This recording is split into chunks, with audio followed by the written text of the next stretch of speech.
what has happened between Israel and Lebanon. Israel announced that they're going to hit the city they call Dahia in the southern part of Beirut, and they announced that everyone should evacuate the city. Then we had the Iranian response announcing the same thing for the northern part of Israel. If Israel attacks Dahia, they're going to do the same in the northern part of Israel. When it comes to this sort of support from Iran to Hezbollah, from Hezbollah to Iran, many people would argue, would want to know what is going on, what is the axis of resistance. We know that you wrote a book in 2009, Resistance, the Essence of the Islamic Revolution. And here you describe it. What does it mean? What is resistance? What is the essence of the Iranian Revolution? What is the mindset of this revolution? But whoever is interested in learning more about Iran and what's going on in Iran today, you can go to this book. It's 2009.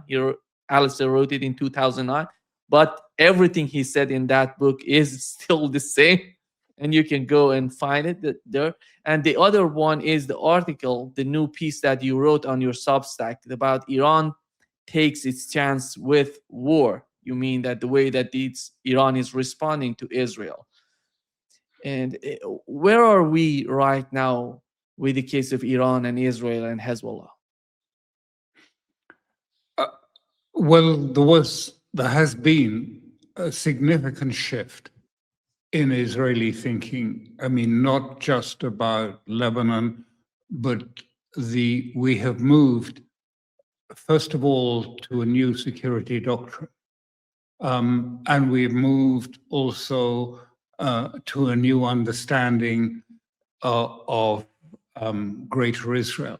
That Greater Israel should be a messianic project for some, not all in Israel, but for some it should be a messianic project to bring about by force of arms Greater Israel, and therefore make redemption a fact and become real, because this is the precursor, if you like, to redemption and the arrival of a new Messiah, according to that wing in Israel.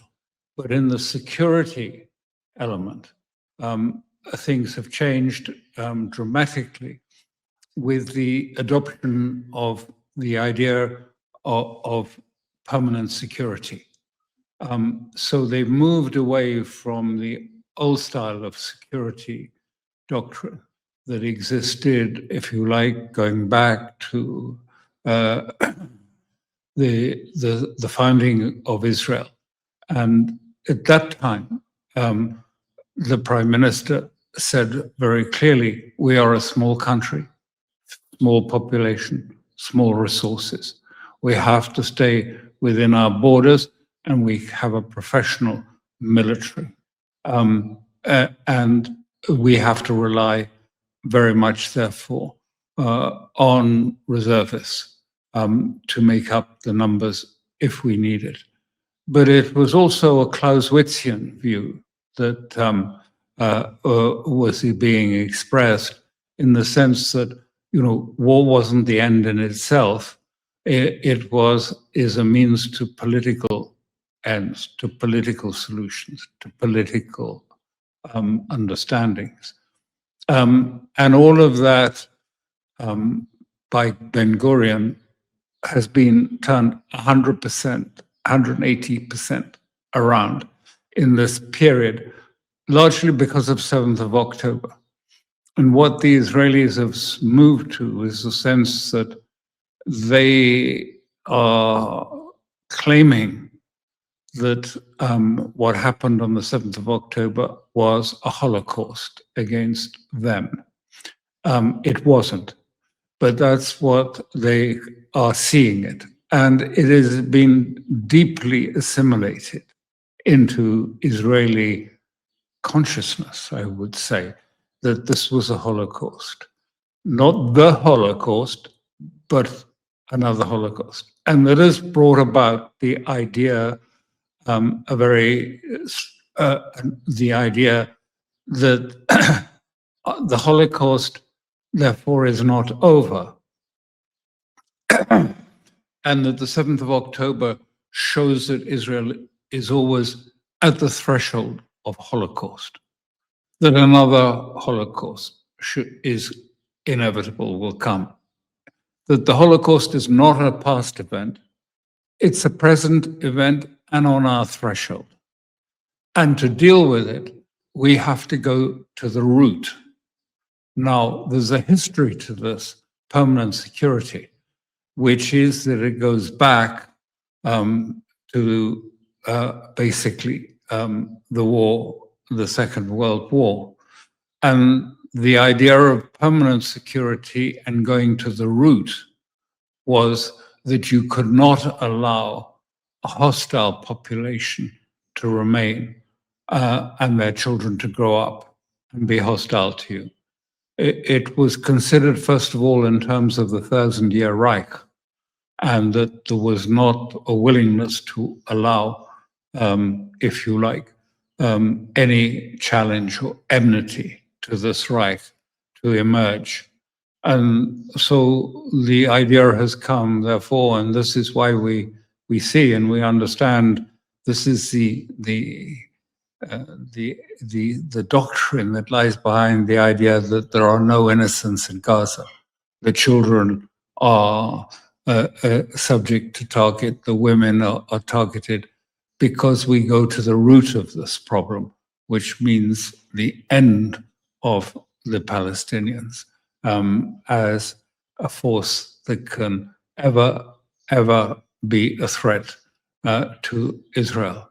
Now, just to be clear, because it's important to understand this quite well, there is quite a lot of pushback within the military, the Israeli military. We follow the Israeli Hebrew press quite closely, and serious Israelis are saying, you know, this is ridiculous. We are bogged down in 7 wars for aims which are not clear. We do not have the resources for it, and we are losing these wars. And maybe it's time to go back to the Ben Gurion doctrine, that Israel has to stay within its borders. But of course, and this is current, but of course, really what is happening is it is actually couched in that way, and couched saying the danger was that this military doctrine, permanent security after 7th of October, has become fused with a messianic view that we have to take all of this territory that is Greater Israel because this would bring redemption closer at hand. And so what they are actually saying, but not explicitly, is saying we have to rethink the whole concept of Zionism. That's what it says when it says we've got to go back to Ben Gurion and away from this messianic and from this permanent security concept. Is Israel cannot go along as it is. It is stuck. It is at a dead end. It's at a dead end with Iran, and it's in a dead end in all of these other wars that that they have provoked and created at this time. So this is a long explanation, and I'm sorry for that, but it's important to understand the background. This lies behind what is happening in Lebanon. It is the sense, and this is why, when people talk about ceasefires and so on, they don't understand permanent security precludes the existence of Hezbollah continuing in adjacent to the northern towns that lie near the border with Lebanon, but stretch down to the Galilee. And they say, and under this new doctrine, which is not just a military doctrine, which is one that has been quite absorbed by Israelis generally, of permanent security. permanent security at the root does not embrace the idea of an armed Hezbollah sitting in southern Lebanon. So this was the start of this whole process. They've been trying to do it, first of all, by getting a part of the, not all of it, but a part of the Lebanese government, particularly the Christian, the Maronite, and some of the Sunni groups, to say they will take on the task of defanging Hezbollah, taking away its weapons and everything. And then it was concluded pretty obviously that this was impossible. The Lebanese government was not in a position to, even if they had the political will, which some of them did, they were not going to be able to disarm Hezbollah. And Hezbollah is part of the government and certainly part of the fabric of the state. But the Lebanese government is trying to shift that and say, no, actually, the state that we want to represent is the old Lebanon, when it was founded by the French as a Christian, largely then Christian enclave.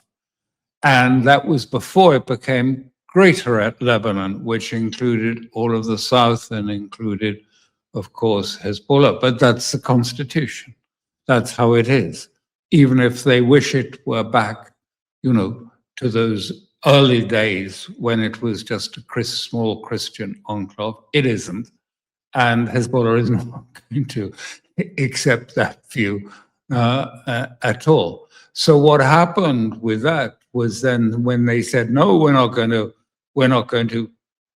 disarm Hezbollah, we're not going to deal with them and destroy them politically, then Israel said, well, we'll do it. And we're going to take southern Lebanon and make a buffer state. It's not a buffer state they're making a desert. I mean, they are, this is attrition to the level of a desert. They're flattening everything. Not even a tree remains in some parts. And they are killing civilians widely in this process. And the Dahi threat has a history. And I remember because I was in Lebanon in 2006.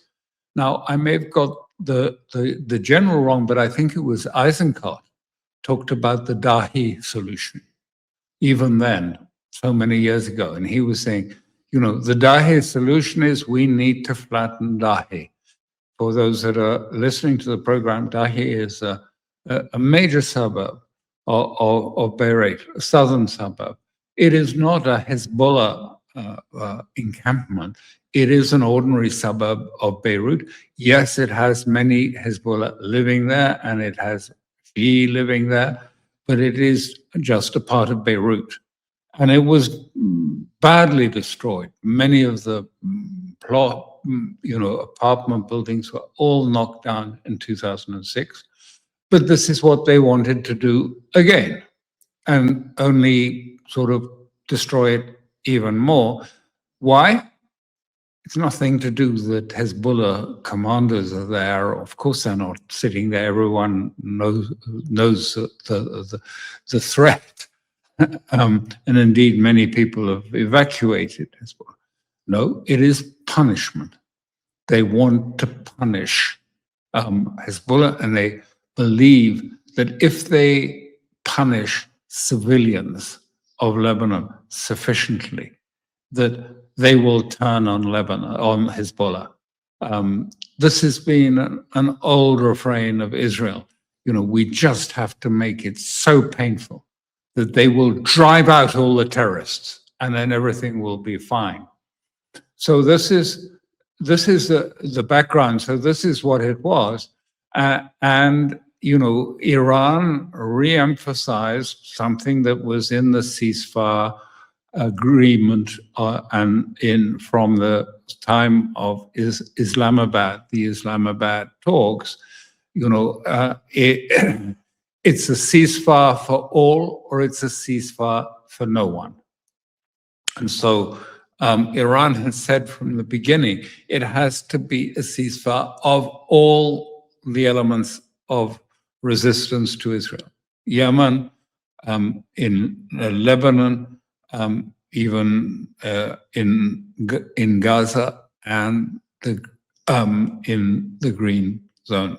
So this was proclaimed, and Hezbollah said very clearly, Iran said very clearly in this, all right, if you start attacking Dahi, I mean, already in Lebanon, I think 3,000 people have died, 1 million have been made homeless by these constant attacks. The IDF are still in Lebanon, in the south. The forces are there. But what has made it particularly difficult from the Israeli and American perspective is Hezbollah has been pushing back, and pushing back really hard against the IDF forces inside Lebanon as they've invaded it and started knocking down houses. They have been attacked, and Hezbollah have got new drones, fiber linked drones, and they are using them to attack military targets inside those northern towns of Israel, so that actually they are creating a buffer zone in Israel in equivalence to Israel's attempt to create a buffer zone in southern Lebanon. And it's killing a lot of troops, a lot. There's no formal numbers given, it's all censored, but probably 8 to 10 a day casualties. Not all are killed, but 8 to 10. I mean, so they're losing a lot of troops, and this is, it seems, intolerable to public opinion in Israel. And so when Netanyahu, after the telephone call from Trump, when Netanyahu said, "Okay, we won't attack Dahia, Beirut. We won't attack Beirut," there was a tsunami of protests across Israel at him for saying this, of suggesting that Israel was no longer going to was not going to be allowed to attack Hezbollah in Lebanon. This is permanent security. This is the change that has taken place in these last years, away from the old concepts of security, which were fairly conventional, to this concept of permanent security at the root, that you cannot allow any threat to exist.